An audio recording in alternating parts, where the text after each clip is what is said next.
Secretary Clinton, I was just thinking you would probably win every election in this room.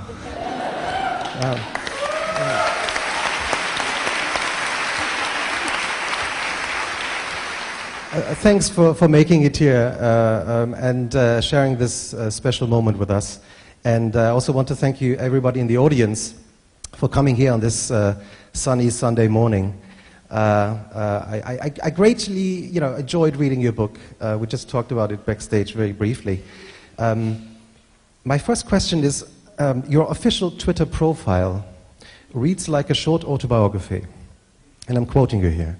Wife, mom, lawyer, women and kids advocate, Flor, First Lady of Arkansas, Flotus, First Lady of the US Senator, Secretary of State, author, dog owner, hair icon, pantsuit aficionado, a glass ceiling cracker, TBD, to be determined. So,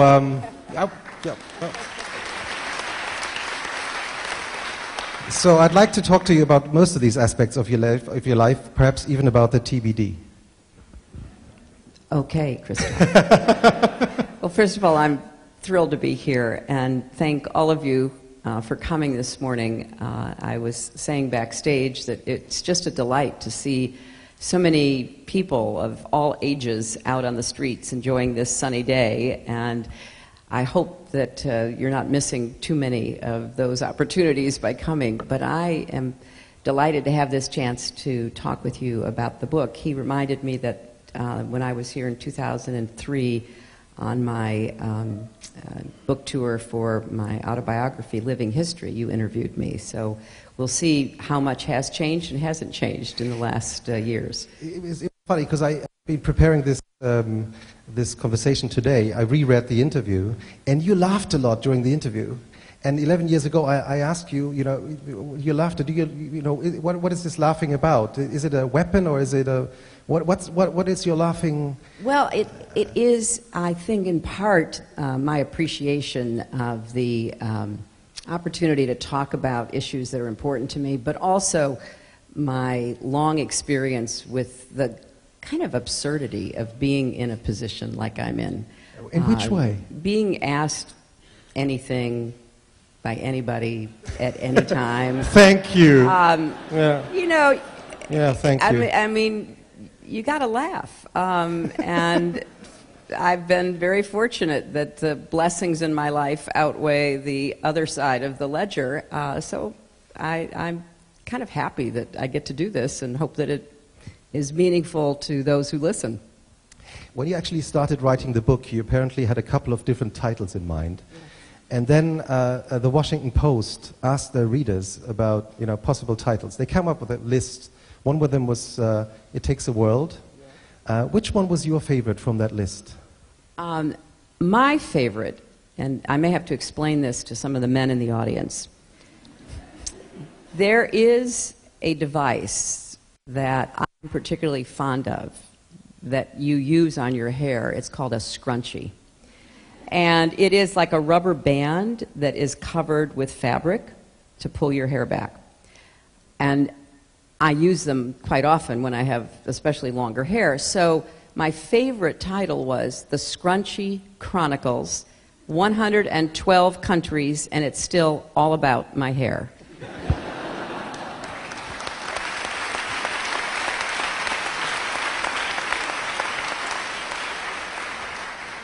In the end, you called it Hard Choices. Why? Well, because I think it aptly describes not only the decisions that I was part of in making in the 4 years that I was Secretary of State, but actually it describes the choices that we all make. I start in the author's note talking about the hard choices we face in life.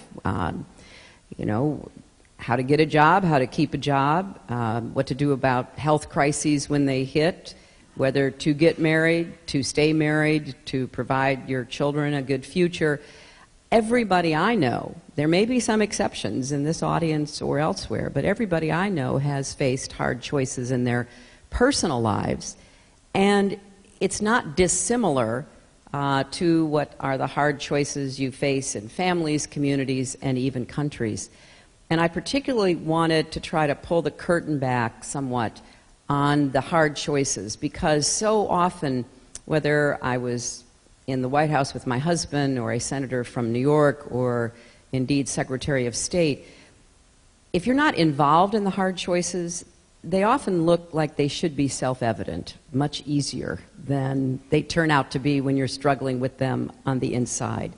So talking about everything from the decision to recommend that the president launch an operation against bin Laden, to the internal debates we had over what to do about the Arab awakening, or the situation in Syria, which started off as peaceful protests, morphed into an opposition led by Syrians themselves, has morphed again into foreign fighters, extremists, jihadists, and the like. And you look at those, and when you read about them in the paper, I'm guilty of this like anybody else, you have your own opinions, and you have a view based on the information you have access to, and you think it should be pretty clear what to do. And these are hard choices, and I don't see how in democracies like yours and mine, leaders can make those hard choices without citizens being better informed. You mentioned your author's notes. In those, you go back a couple of decades, and you remember how your friends reacted when you were living in Washington as a young, successful lawyer, and you actually told them, well, I'm going to Arkansas and maybe marry this charming man. They thought you were crazy. Indeed, yes. Well, that was a hard choice. I actually...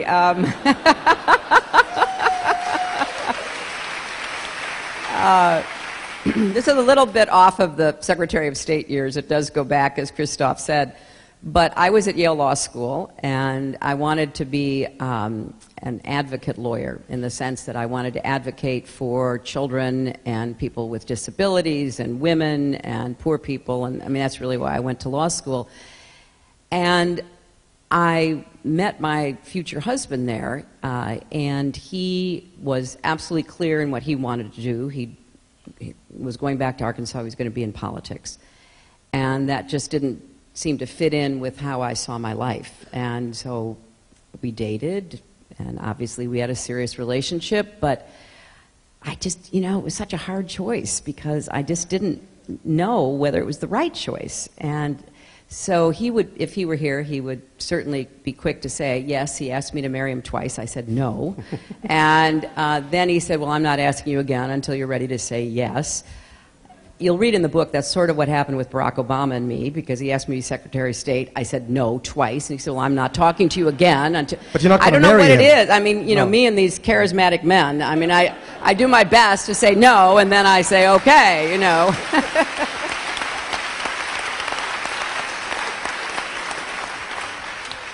So if those choices that we make sort of form our life and our persona, after 4 years as Secretary of State, who are you today? That's a great question, and I think that I'm the same person, but hopefully more humble about the difficulties that certainly my country faces, and the complexity of the world in which we find ourselves.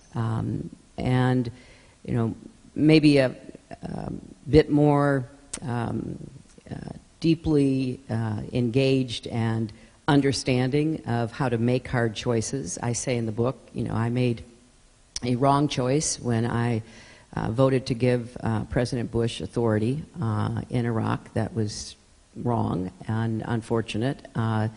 When did you actually realize it was wrong? It's so interesting, because I've thought a lot about this.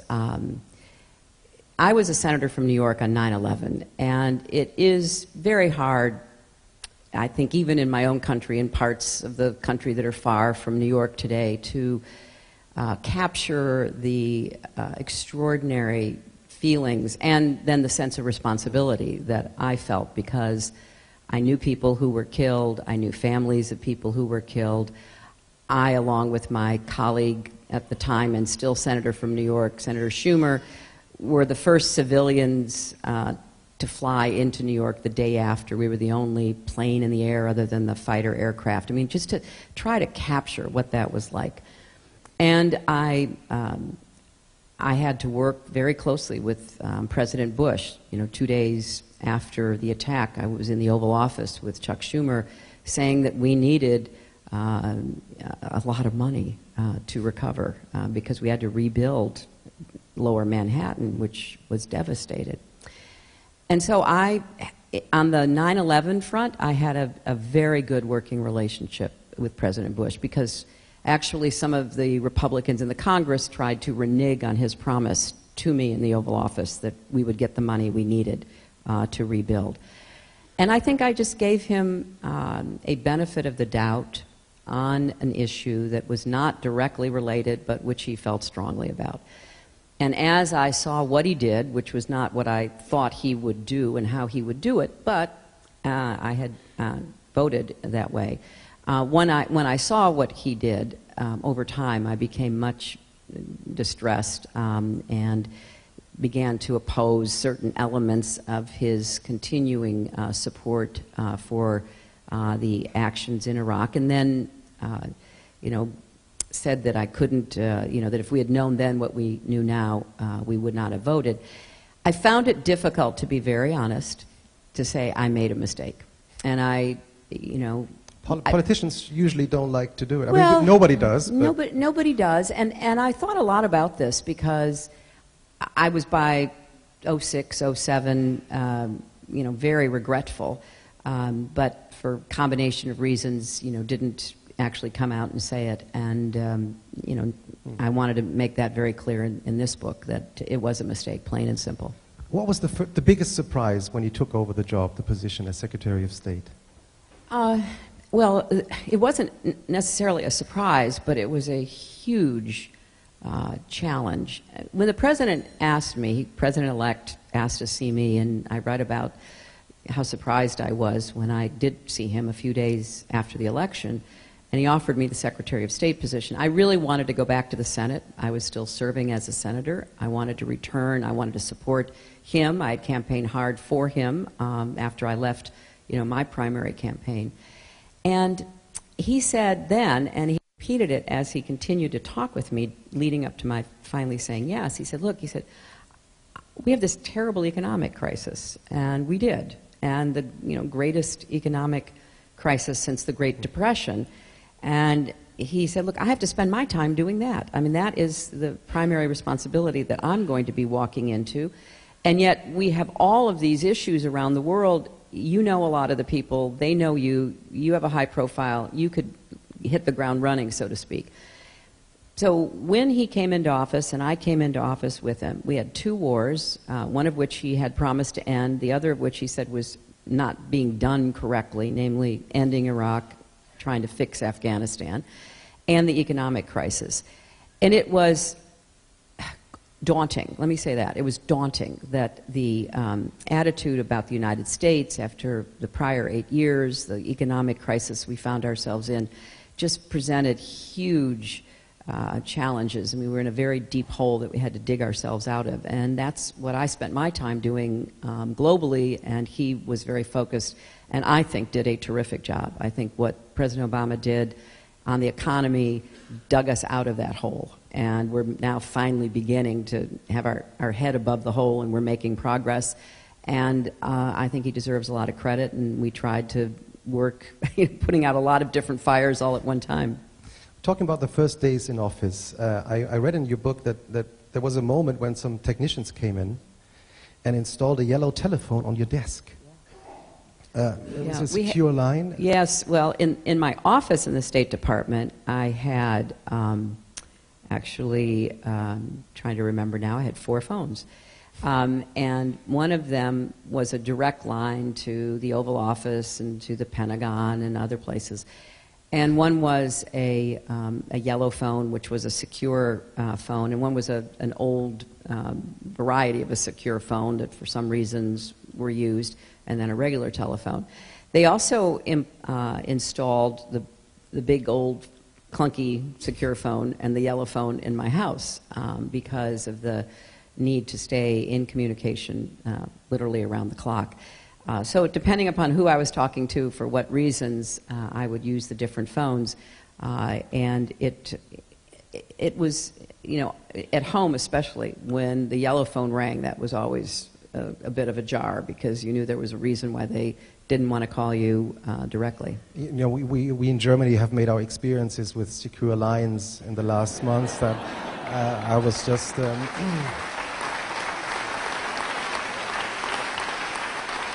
Well, let me just say I never heard German being spoken on any of my phones. Well, I mean, but on a more serious note, do you understand why Angela Merkel was so upset?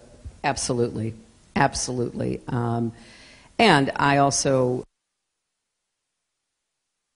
when the president was made aware of it, he quickly did the right thing and ended any idea that we would be surveilling the chancellor's telephone. I mean, I am, as someone who has always prized my privacy and seen it slowly but surely erode because of my public profile, I have a great respect for and understand the need and the right to privacy. So we're living at a time when trying to make these hard choices about what technology can do and what it should do as a matter of morality and legality, frankly, are facing, you know, every advanced country.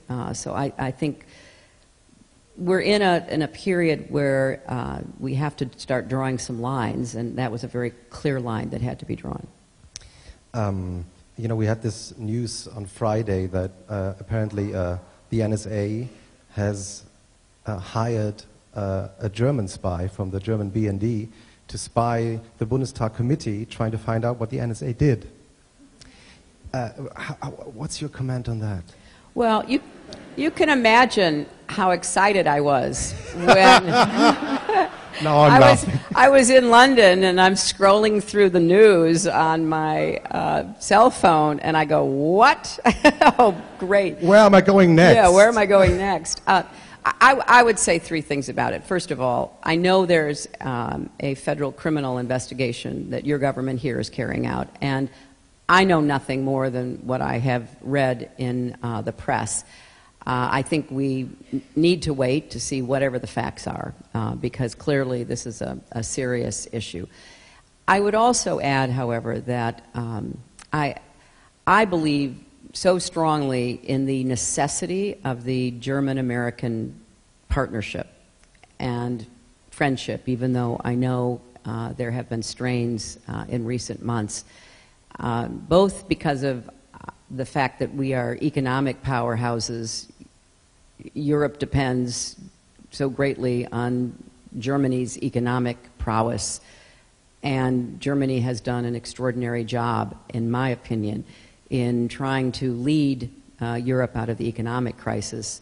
We've worked closely together in that area, but we also have important security and intelligence relationships that should not be put at risk, because they are important to the ultimate security of individuals.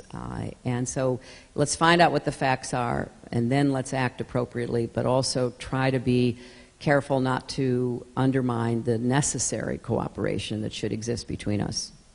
Do you think Obama will be able to stop the NSA in doing too much? Well, I think, you know, the president was very concerned about these issues early on in his first term, as was I. I mean, I began to voice my concerns about privacy starting in 06, 07 with some speeches I made. I voted against some of the amendments to the so-called FISA Act when I was in the Senate, because we knew we needed a debate. Now, I will be very candid with you. After 9/11, everybody was going to do anything they could to try to prevent anything like that ever happening again and killing thousands of people in our country. That is just a fact. So we did pass laws, and we did have a very expanded view of what was necessary. But starting in 06, 07, 08, and certainly with the inauguration of President Obama, we began saying, look, we have to take a hard analysis now of what we should be doing and what we shouldn't be doing. So that was actually starting. And, you know, the president gave an important speech laying down some markers about that even before Mr. Snowden, you know, went off to China and Russia and released information. The president was already saying we have to have this debate. And I think that when you have a crisis and an emergency, which we certainly felt 9/11 was, and then we saw the attacks in Madrid, and we saw the attacks in London, and we saw attacks, you know, in Indonesia. We saw a very effective terrorist strategy to try to intimidate as well as kill. And so we were all, and we were working with our European friends and our Asian friends to try to figure out how we're getting our arms around what this latest threat was. But then once you get through the emergency, you've got to stop and say, wait a minute, what do we really need to do? Now, where you draw that line, I may agree with it, but many of you might not, or vice versa. But you have to have that debate, and I think that is what's going on, and it predated Mr. Snowden, and I'm hoping we've passed some changes in our House of Representatives. They're now being considered in the Senate. I hope we get back into a better balance, you know, for our own sakes, as well as our relations with friends and partners. Let's go back to those first days in office. One of your predecessors, Warren Christopher, had a very special advice for you.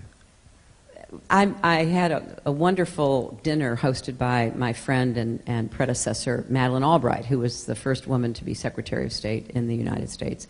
And everybody there gave me advice.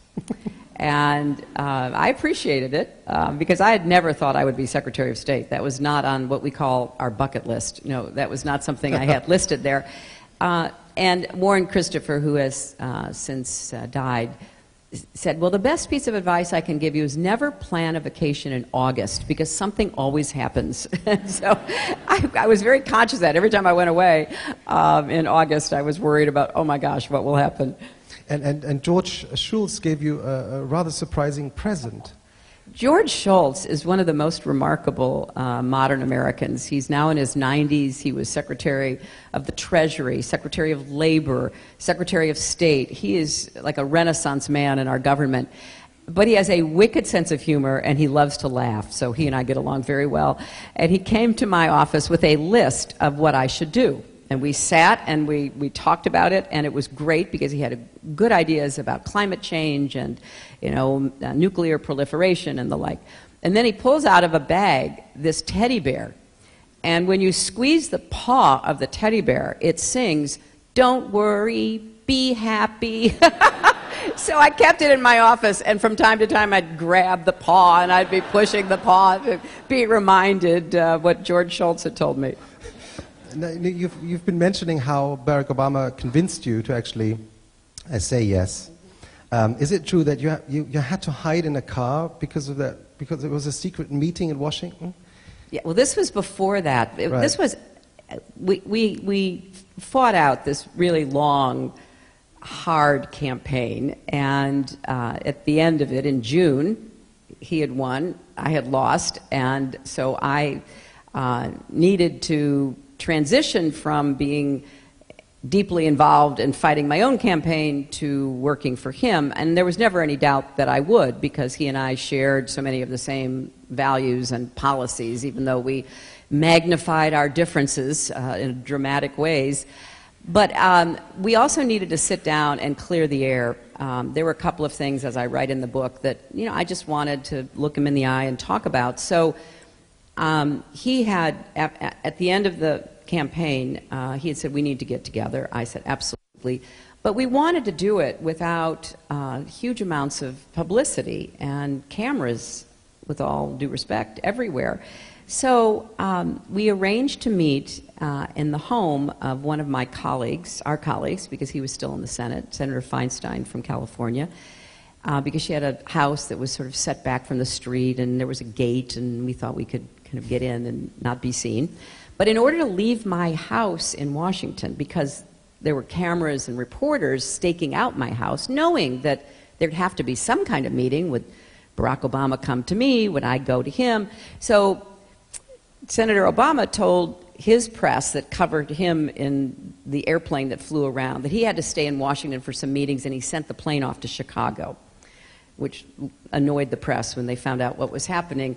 I had to get into a van with tinted windows and lie on the back seat to drive out of my driveway so that I wouldn't be seen going to this meeting. It was silly, but that's what we did.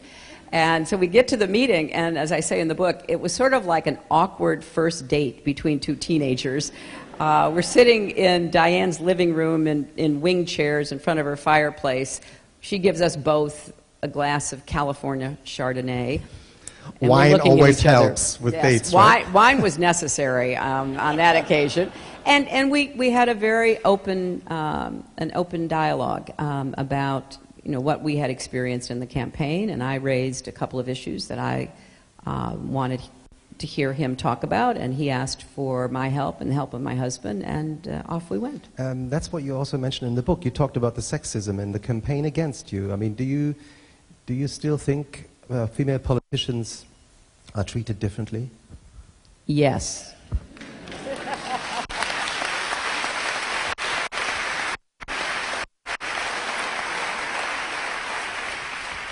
There may be some place somewhere in the world where they're not. But you've been to 112 countries. I have, and I haven't found one yet. Yeah. A lot of places don't have female politicians. Lots of them don't even give females the right to vote or register girls at birth, and other problems that we should try to address. I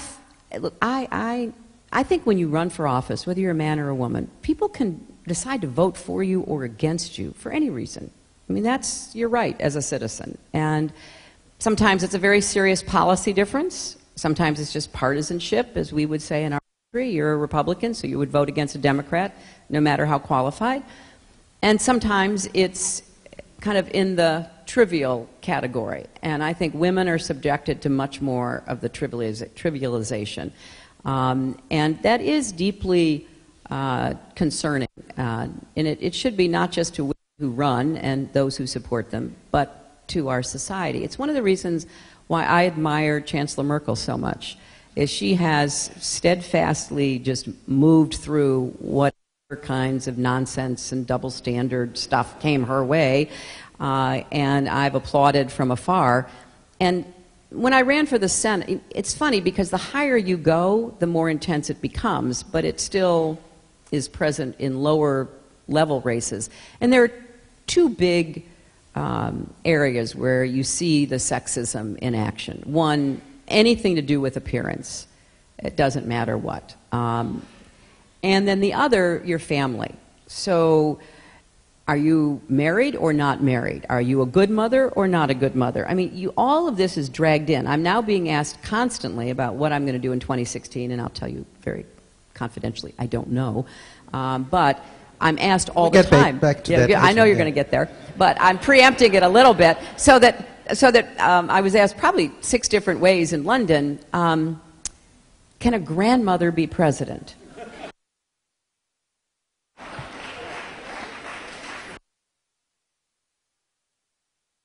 Have been president, but it's those assumptions, and then there's an edge to it sometimes, which I really saw in my 2008 campaign. Just outright sexist comments and assumptions, and just plain old-fashioned insults, and you get used to it, but that doesn't mean you should accept it. What was Barack Obama's answer when you mentioned it? Well, I never thought that he was behind any of it. I mean, he and I talked that day. We've talked many times since. He had a working mother, obviously a single mom because his birth father, grandmother. He's immensely proud of his working wife, who is a lawyer and was an executive before now giving everything she has to volunteer work in the White House. And he's immensely proud of being the father of 2 amazing daughters. I never thought, that he was sitting around saying to his supporters or to the media that supported him, let's do this, that, or the other.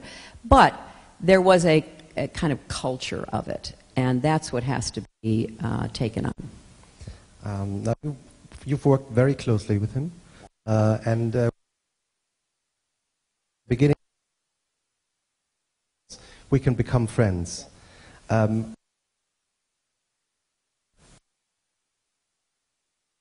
Exactly what he did say. As I said, after I said no twice, I stayed up all night because I needed to get this resolved for his sake as well as my sake, because I didn't want it to become a story that he was asking me and I was saying no and all of that. So I thought, and here's what I thought. I said, suppose the tables had been reversed and I had won and I wanted him to be in my cabinet. Say yes, because we were facing huge problems. Of course I would. And so how can I, in good faith, say no? And I also am of the kind of old-fashioned thinking that when your president in our country asks you to do something, you should try to say yes. So when I called this morning, and who I had known for a long time, Rahm Emanuel, now the mayor of Chicago, wouldn't let me talk to him when I kept trying to say no the third time. So he kept saying, no, I'm sorry, he's indisposed. I said, Rahm, come on. I mean,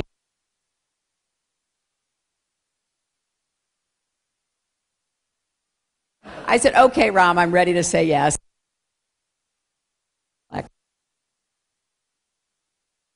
The circumstances under which I would go, I thought I needed to be successful in serving him. And then at the end of the conversation, he said, as Christoph said, contrary to reports, I think we can become good friends. We started off as partners, and we never had... I had raised money for him when he ran for the Senate in New York. I had supported him. I'd worked with him in the Senate. So we know that politics at that level is a contact sport. It is more like American football than World Cup football. And so I knew that he was somebody I could work with.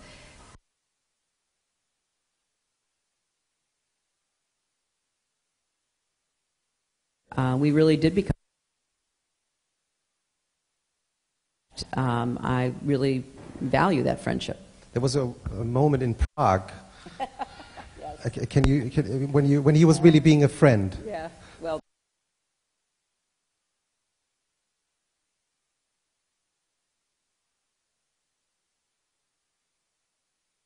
Your arms agreement with the Russians. And he had gone to Prague and made a speech about the importance of emphasizing the decrease in nuclear weapons in the world.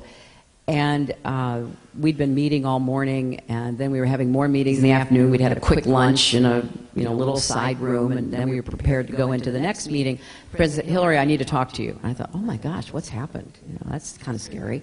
So we go into the corner, and he turns to me and goes, you have food in your teeth.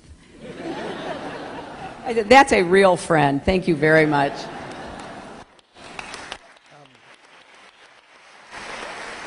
Well, during those 4 years together, you obviously went through bad and good times, and one of the most intense experience must have been the killing of Osama bin Laden. Now, we all remember this famous photograph of you holding up your hand like this. What were you thinking? What went through your head at this time? Well, we were watching a live video feed. Isn't that scary? Well, yeah, it's scary. I mean, really scary. I mean, this had been such an intense couple of months leading up to it because, as I previously said, I was personally very committed to bringing bin Laden to justice.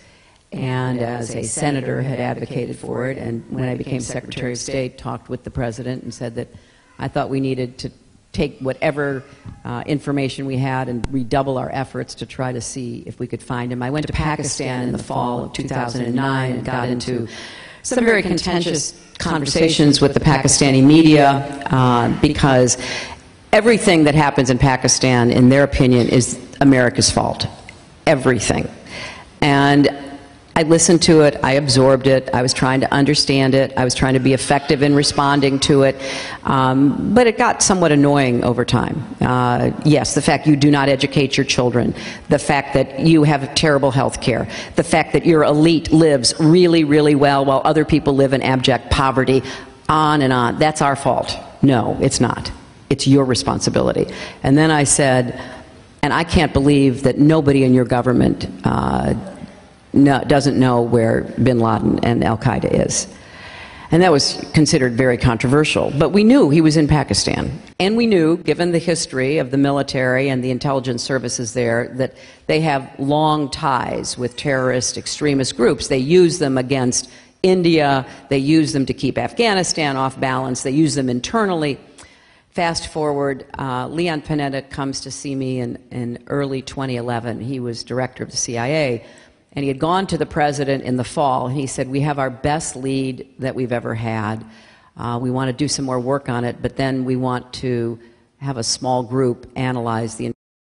Panetta was asking me to be in the small group, and I couldn't tell anybody. And we met over, several months. And I believed that the intelligence was credible enough to recommend to the president that he take action. And then there was a debate, well, what kind of action do you take? Do you launch a missile? Do you have a bombing attack? Or do you send in the Navy SEALs?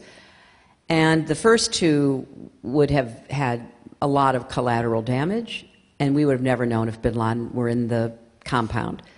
I recommended and went with the Navy SEAL attack. So fast forward, it's May 1st.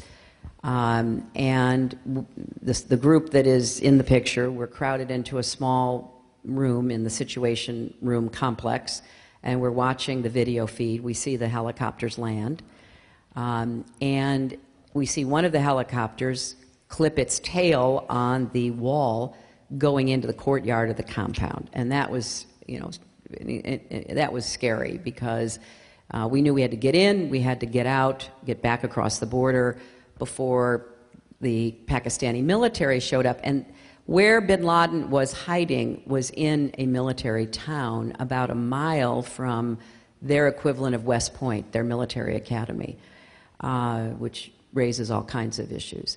So we watched. We couldn't see what went on inside the building, but every contingency that we could imagine had been planned for. Nobody thought that the helicopter, because they'd practiced on a model, a life-scale model of the compound, but they had miscalculated what was on top of the wall, and that threw off the airflow in the back of the helicopter.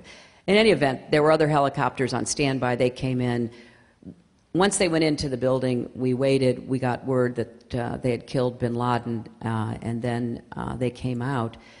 But then they had to blow up the helicopter because it had a lot of advanced technology that we didn't want to fall into the wrong hands. And the Navy SEALs did something I write about in my book that I found, very touching. They took all the women and children, because there were a lot of women and children in the compound. I think 4 of bin Laden's wives were there, plus the wives of the Kuwaitis who guarded him. And they took them all out, and they took them around the back, and they took them as far away as they could take them from the courtyard before they blew up the helicopter, to avoid their being injured.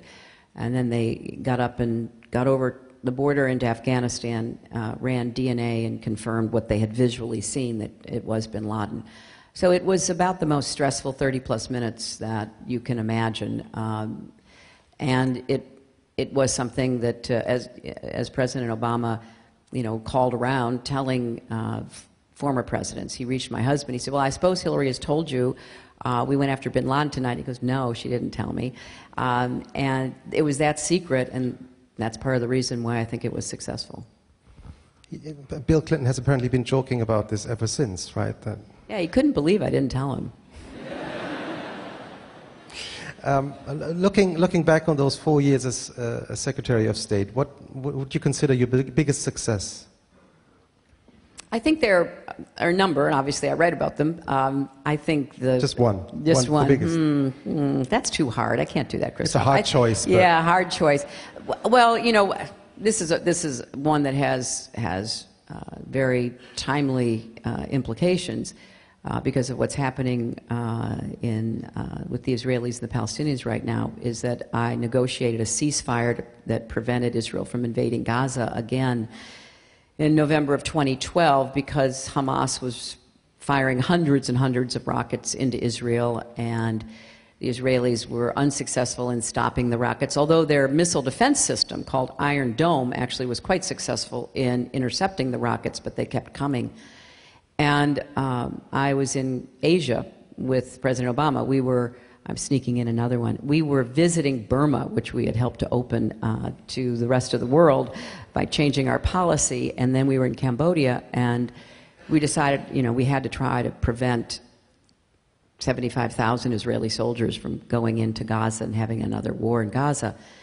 So I flew literally all night and got to Israel, went to Jerusalem, met with Prime Minister Netanyahu's security cabinet. And it was a tough conversation because if rockets are raining down, whatever the historical context, if rockets are raining down on your country, you've got to do something about it. And you can't sit idly by. And, that was basically their argument. And they didn't believe that they could get Hamas to stop because they used to rely on Mubarak to get Hamas to stop, and Mubarak was gone, and Morsi was president, and they didn't believe Morsi either was willing or able to put pressure on Hamas to get them to stop. I said, we have to try, and so we worked out what they would agree to, and then I went to see President Abbas of the Palestinians, got him on board, even though that doesn't affect Hamas. We wanted him to have a voice in the struggle here to get it to end. Then I went to Morsi in Cairo and negotiated with Morsi. And Morsi was a very he was a very contradictory figure. He was an engineer, comes into government never having governed anything, comes in with his religious beliefs and his kind of very linear intelligence, and tries to figure out how to govern this big, complex country of Egypt. And I'm sitting there negotiating, and we're literally going word by word by word. But we got him to agree, and he did have, Hamas leadership was in Cairo in another building, so he did have the ability to immediately communicate with them, on and on. So we got that to stop. So it held. It's held until now. We'll see whether it can continue to hold, but it's a very timely reminder of how intensely engaged you have to be to try to prevent bad situations from getting worse. And what is your biggest regret? Oh, well, my biggest regret is the attack on our mission in Benghazi. 4 Americans were killed. 4 Americans were killed, and there was a history there that was particularly painful for all of us. When Libyans rose up against Gaddafi, we were reluctant. We, the Americans, were reluctant to get involved initially because we didn't feel like we knew enough. We hadn't been really actively engaged with Libya. We had an embassy, which WikiLeaks forced us to close because our ambassador sent back very accurate cables describing the eccentricities of Gaddafi. And so when Gaddafi read them, he began to threaten our ambassador. We had to pull him out, and then we had to, pull out our embassy. But we were under a lot of pressure from Europe, particularly France, but also the Brits and others, and the Arab League, to play some role in trying to overthrow Gaddafi, because everybody had a grievance against him. We had a grievance because we believe his intelligence agents blew up an airplane, killing 200 and plus people, mostly Americans.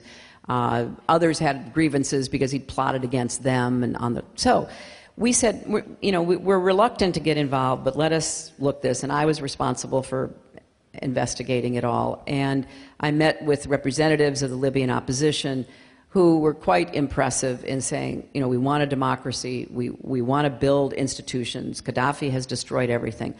The Arab League came in with a vote saying they wanted to be involved. And I went back to the Arab League and said, look, if the United States is going to be involved, and we're on the side of our friends in Europe and our NATO allies, you've got to put your assets into this fight. You have to fly. You all have these planes you've bought from us and from others. Put them in the air.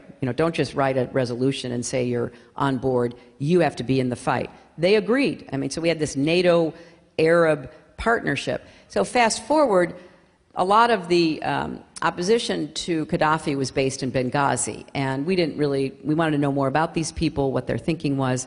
So I looked for a really experienced, terrific young diplomat, and I found him, Chris Stevens. Spoke flawless Arabic, spoke French. So I met him. I sent him to Benghazi. He came in on a freighter. He set up shop for us. And he was absolutely instrumental in communicating with the opposition. Fast forward, Gaddafi falls, new Libya. I nominate him to be our ambassador to Libya. We reopen our embassy there.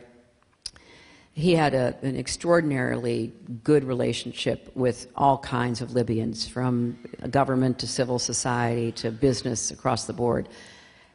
He happened to be in Benghazi on the day when there was a lot going on in the region because of this outrageous video about the Prophet Muhammad. We'd had our embassy in Cairo stormed. We later had our embassy in Tunis stormed. We had our consulates and embassies from North Africa to Indonesia protested against because of this video, which of course we had nothing to do with. And so it was a very tense time. But Chris had meetings in Benghazi. He went. There was a young information officer named Sean Smith. Now, we also had a CIA annex. We had a temporary diplomatic facility, and we had a CIA annex about a mile away. And a lot of the officers there were working on the really dangerous problems of trying to put the genie back in the bottle because of all the weapons that Gaddafi had, and now they were loose, and they were moving around the region, and they were certainly ending up in the hands of extremists, and there was a lot of concern about that. So when the attack came, Chris and Sean Smith were in the residence for our diplomats, and it was a storming of the outpost, and the people we paid, the militia we had enlisted to protect it, just melted away. They set the residence on fire, and both of them died from smoke inhalation. And despite the best efforts of our security on the site and the CIA security coming to the site, it didn't help. And then a few hours later, there was a huge attack on our CIA annex, and that's where the two CIA contractors were killed. So we were doing what we thought we needed to do, but it was clearly not enough. And if we're going to stay in dangerous places, and the United States is in a lot of places that are dangerous for both our military and our civilian workforce, we have to do more to protect them.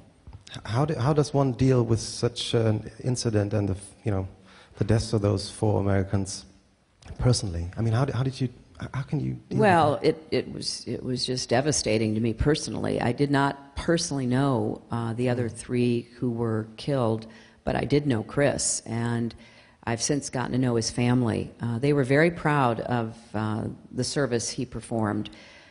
They have told me numerous times he was doing what he believed in, what he cared about. He was not naive. He understood there were risks in post-Gaddafi Libya, but he was determined to try to build bridges with people. And one of the saddest, most touching moments was after a few days after he had been killed, so many people who knew him or knew of him turned out to demonstrate against the militias in Benghazi, carrying posters. We loved Chris Stevens. He cared about us. These terrorists don't represent us. And so we knew that what he was doing in the larger community was making a difference. And what we don't know, we've just captured one of the people we think was the ringleader, but what we assume is that in part he was targeted and our outpost was targeted because the extremists knew that he was making a difference. We, along with Europeans, had helped support their first elections, which went really well. They're struggling because they don't have security yet. They're working really hard to build a more stable state, and Chris was devoted to that. So, the extremists, the terrorists said, he's got too good a platform. People listen to him. Get rid of him.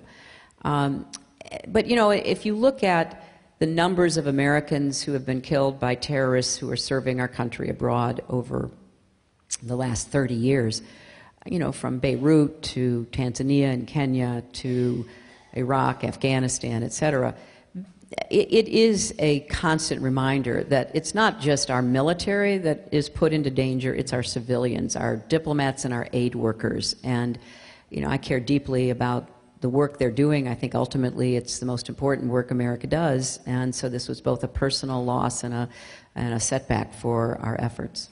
Now, in the book, you write about different politicians you've met, you know, very special characters. Especially from reading, and one of my favorite anecdotes of the book is when you meet Vladimir Putin and you try to raise his attention. How did you do that? Well, he's a tough customer with a pretty thin skin, so it's a constant balancing act. I was meeting with him because the United States supported Russia's entry into the WTO. And Medvedev was still president at the time. And Medvedev was, in my opinion, trying to modernize Russia. He wanted to diversify the economy. As a lawyer, he understood and you know, at least talked about the importance of the rule of law. He wasn't cracking down on, you know, the gay community. And he was somebody who was, I think, a modern man facing a lot of obstacles, but trying to move Russia forward. So Putin gave him a lot of leeway on foreign policy, but on economics and domestic policy, he did not. So I was meeting with him, and he was totally disinterested. And you can always tell, you know, his legs splay open, he sort of gives you that look, he doesn't really engage. Sounds like a Russian cowboy. Yeah, exactly, that's right, with or without a shirt. I mean, it doesn't matter, it's a sort of same mentality.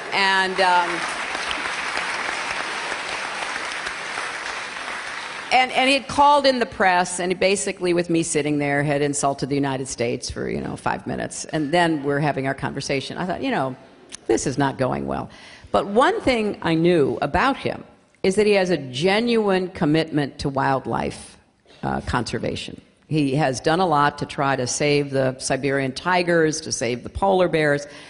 So I said to him, I said, Mr. Prime Minister, you know, I think you and I actually do have something in common. We both really care about wildlife preservation. All of a sudden, he sits up, his eyes open. He says, come with me. We march out of the room. We're in his dacha outside of Moscow. We go down the stairs. We go down this long hall. We go into this office. Everybody is shocked to see him. All of his security people and everything, they all jump to attention. We go through a private door, and it's just, you know, Vladimir and me. And we're in this huge office. And he takes me to the back of the office, and there is this enormous map of Russia. And he starts talking about what he's trying to do on wildlife conservation. And he then says, and, you know, I think in like next week, you know, soon, I'm going up, and he points to Arctic Russia, I'm going up to tag polar bears so that we can know more about their migration so we can protect them better. And then he says to me, would your husband like to go with me? And so I said, well, I don't know, I'll check, but if he can't go, I'll go.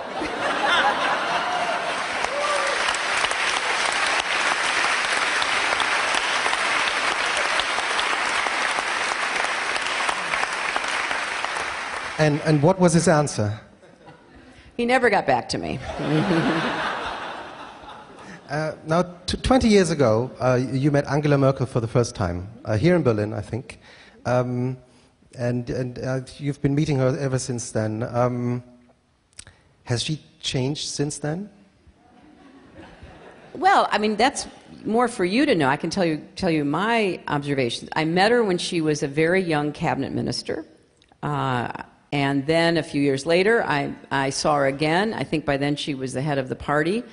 Then she and I were on a television show together in, I think it was 2003. And we've seen each other from time to time, and I very much appreciate and admire her. I think her responsibilities have gotten heavier and heavier.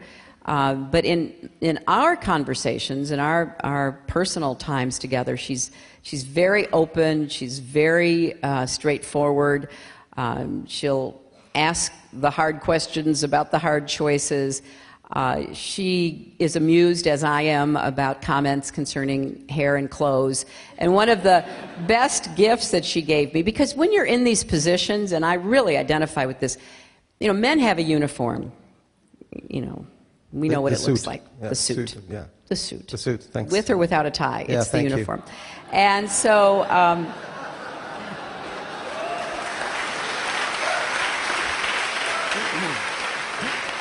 And so it's so unfair to talk, you know, all we men talk about our... No, but I mean, look, I mean, you look very nice. The shoes are nice, the socks match. I mean, it's good.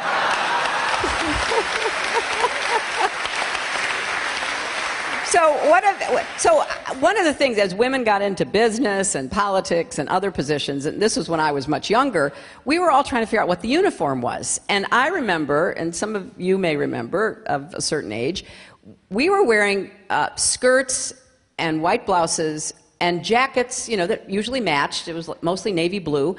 And then we were wearing these ridiculous ribbons tied around our necks in bows, our equivalent of, quote, the tie. We grew out of that, but we still needed a uniform. And so for me, it became pantsuits, and obviously for the chancellor, it's pantsuits. So when she came for a state visit while I was Secretary of State, she brought me one of my favorite gifts that I've ever gotten from any head of state. And she presented it to me at this big lunch that I had for her at the State Department. And it was a framed newspaper front page.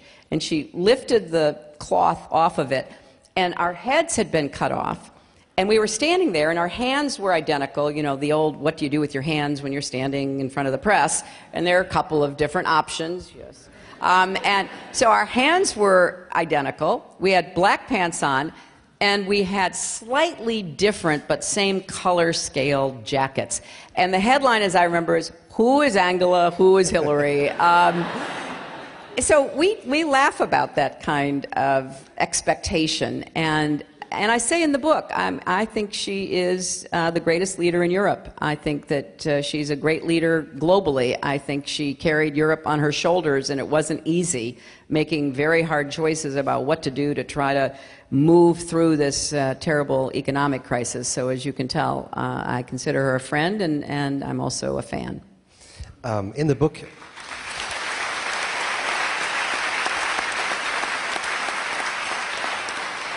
In the book, you write about that the way you dress sometimes even had a surprisingly political impact. For example, when you went to Bulgaria, yes. You went to meet the Prime Minister, and they looked at you and they were kind of afraid. Yes, right. Well, another hair story. Toward the end of my tenure, I have to confess, I got so tired of having my hair done. You know, you're in another country, very often the hairdresser doesn't speak English. You show pictures, and then... Is that really what you did? Like, look, this is what I look like? This is what we're looking for. Right. And then it's just, you wait and see. And so I told my wonderful team, I said, I can't do this anymore. I'm just growing my hair, forget it, I can't deal with it. I'm going to wear scrunchies. I'm going to put it up. So I get to Bulgaria, and I go in, and the Prime Minister is really nervous. And I wondered, what's going on? I mean, have I not been fully briefed? Is there something I should know? And I'm sitting there, and I said, Prime Minister, is there something you want to say? He goes, well, I was told, when your hair is pulled back, you are not in a good mood. And my chief of staff called me when you were coming off the plane and said, oh, Prime Minister, her hair is pulled back. The Prime Minister at the time was mostly bald. And I said, oh, Prime Minister, I just got so tired of taking care of my hair. It takes so much longer than your hair. And so I just pulled it back, and he laughed, and we went on from there. But it is truly. Oh, and I remember when I was going to Burma, Myanmar, for the first time, and we'd been working so carefully to try to open it up so that we could send an ambassador and we could end our sanctions, because the military would take certain steps, including releasing Aung San Suu Kyi, and finally they did, and so I went to meet with the new leadership and also to meet with her, but I had to go first to the capital, a place called Naypyidaw, which they have carved out of the jungle. And we get these bulletins from the State Department about protocol, and they tell you not to wear certain colors in certain countries. Sometimes a color is the color of the opposition party or the party in power, and that causes political problems. Sometimes it's the color of mourning. It goes on and on. So the one thing they said was, do not wear white. And I had just bought this really nice white jacket that was summer weight, and I thought I could wear in the heat of, Rangoon. And I thought, okay, fine, I'll wear something else. So I'm coming off the plane. Every Burmese official meeting me is in white. So I thought, well, that doesn't hold. I better try something different. I go to meet the president, a former general, who is trying hard to figure out how to modernize the economy, change the politics, let people out of jail, everything we had asked him to do. Then I go to the parliament in Naypyidaw, in these huge monumental buildings. And I meet with the two houses of their parliament, and the lower house, the speaker is a former general, a very charismatic man named Shwe Man, and he, in front of all of these members of the parliament, is talking to me about what they're doing, and he says, we're trying to understand how to run a parliament, and so we've been studying. I said, that's great. I hope you're talking to all different, I said, we don't have a parliament in the United States, of course, but the Europeans and others do, so I hope you're getting good expert advice. He goes, oh no. He said, we are watching The West Wing.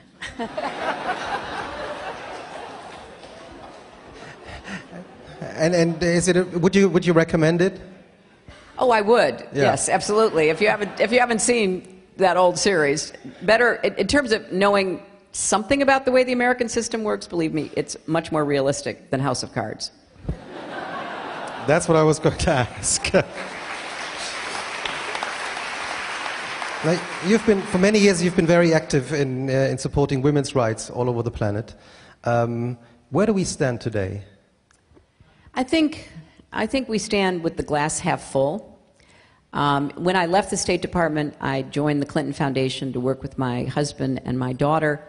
And one of our initiatives is called No Ceilings, and it is an effort to do a very careful analysis of the progress we've made since the Beijing conference in 1995. When I went to Beijing and I said, human rights are women's rights and women's rights are human rights, we also adopted a platform for action. 189 countries signed on to it. And it set forth the areas that progress needed to be made, the obvious ones, health and education and economic opportunity and the like. And so what we want to do is measure where the world was in 1995 and where it is 20 years later in 2015. And there are two big challenges. We still face a lot of external, legal and regulatory and cultural impediments to women's full participation. And that is something that is primarily in the developing world, but we have to try to measure it and then do what we can to support those brave people in these societies who are trying to change the laws, regulations, and cultural attitudes, often based in religion. In the more advanced economies, like ours, we've knocked down the laws and the regulations by and large, but there still are a lot of customary attitudes about what's appropriate and what isn't appropriate for women. And the leader in the world right now who is taking this on in a very direct way is the Prime Minister of Japan, because he came to office saying the Japanese economy had to start moving again, and he analyzed it, and we would argue that there are trade issues and protectionist issues, but one of the big issues is that educated Japanese women are not encouraged to be in the workforce. And he has just been quite upfront in saying if we don't figure out how to get more women into the Japanese economy, we can't grow it the way it should. So if you look across the globe, the problems range from the most horrible situations where, as I say, girls are missing. There are about 3 million missing girls and women in Asia because they don't survive for all kinds of reasons of denial and sometimes more aggressive actions against them, to how do we get women into the economy, get on the boards of directors, get in management positions, and so much more. So the debate is a good one. We're working with all kinds of groups that have analyzed this data. And the work that the IMF and the World Bank, OECD, and others have been doing is very helpful. Now, traveling the world and meeting many young women, you've come to realize that you are a mentor for many of them. In the book, you mention a story when you go to Saudi Arabia, and there's a security guard coming up to you. Right. I was at an all-women's college in Jeddah, and these young women, were so bright and energetic. They were all veiled. Most of them, not all of them, most of them had their faces open. And they asked me really hard questions. I very much enjoyed the give and take. And the college had a very difficult debate because the college is largely funded by a group of men, mostly fathers, who wanted their daughters to be educated. And the men wanted to come, and nobody wanted them in the same auditorium as the young women. They finally worked out a compromise where the men sat over in a corner and the young women sat in the middle. And their security at the college were all women, and this one security officer was totally veiled, just the eye slit. And she was, keeping an eye on whether the girls were behaving appropriately and whether the men were looking at the girls instead of looking at me. I mean, there's all this underlying tension. So I leave the stage, and one of my aides says, the security guard wants a picture. And you think to yourself, how would she know it was her in the picture? I mean, really? I mean, is that what she's talking about? I'm going to stand next to her and we're going to have a picture? No, she wanted to go into a side room, shut the door, take off her veil, have the picture, and then put her veil back down. That was one of the clearest examples of the inherent contradiction that exists in Saudi society.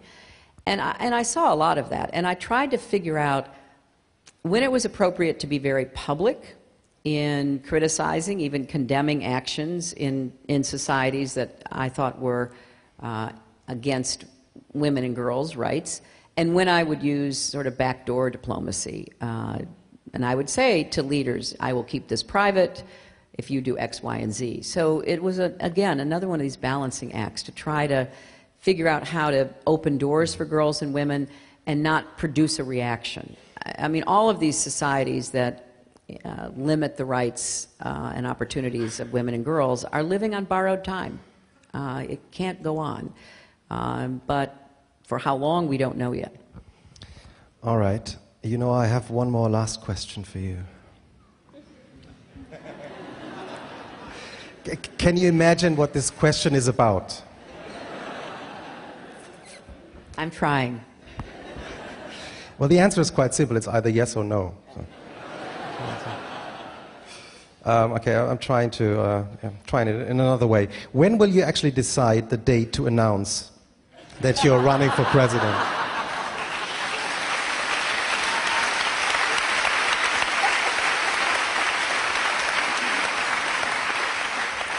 Well, if I decide, I will email you. Is that a deal? That's a deal.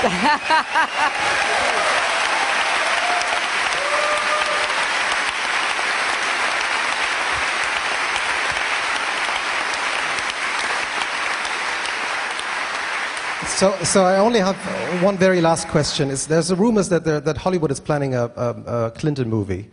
Who should play the role of Hillary Clinton? Oh, Meryl Streep, of course.